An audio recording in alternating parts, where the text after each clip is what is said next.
Now we will discuss the difference between ferrous mineral and non-ferrous minerals. As already we have studied, ferrous means those minerals that have iron content in them, and non-ferrous comparatively they don't have, or very minor we can say. So for 3 marks this question is asked in examination, so need to pay attention on it. The first difference is that the ferrous mineral they have high iron content in them. That is the first difference. Whereas non-ferrous they do not have iron content in them. Second one, as the content of iron in them is more, therefore they have magnetic power. Okay, when magnet is brought to them, it gets stick to the iron. Non-ferrous, as they are poor in iron content, so they do not have magnetic power. Examples of ferrous minerals are iron ore, manganese, cobalt, nickel.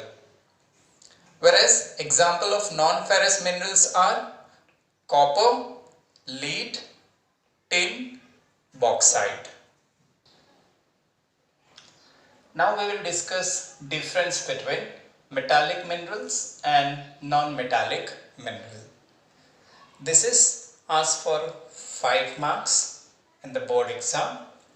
Again, very simple, because we are learning these differences from grade 8 even in SS also and in science also. So not much to work on this question and topic, quite easy and very simple, you can understand also.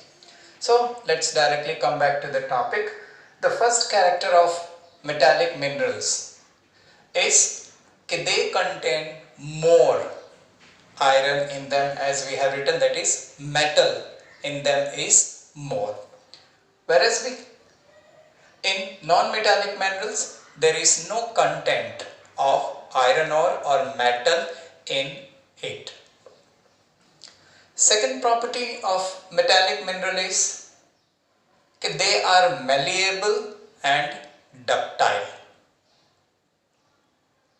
Whereas non-metallic minerals are non-malleable and ductile.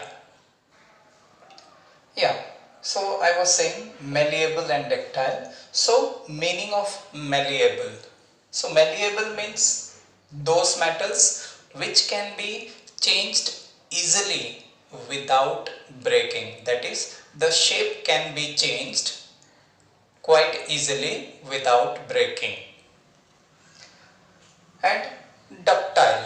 Ductile means those metals which can be converted into wire, thin wires, like copper we have seen. Now we move to the third difference, that is metallic minerals are lustrous and sonorous, whereas non-metallic minerals are non-lustrous and non-sonorous. Now you might be thinking, what is lustrous and sonorous? So easy one, but still explaining for you. Lustrous means those minerals which are shiny and soft, चमक होती है उनमें. And sonorous means when we beat them, then it gives loud and pleasant sound to our ears. That is known as sonorous. So metallic minerals are lustrous and sonorous, whereas non-metallic minerals are non-lustrous and non-sonorous. Fourth difference between them is that generally the formation of metallic minerals are in igneous and metamorphic rocks. As we have discussed in the previous video, formation of minerals, or we can say mode of occurrence of minerals. So in that we have discussed that these hard minerals are formed in igneous and metamorphic rocks between their cracks or faults. whereas non-metallic minerals are formed in sedimentary rocks. Examples of metallic minerals: iron, copper, nickel, cobalt, and so on. Similarly, example of non-metallic minerals are mica, salt, sulfur, sandstones, limestones, etc.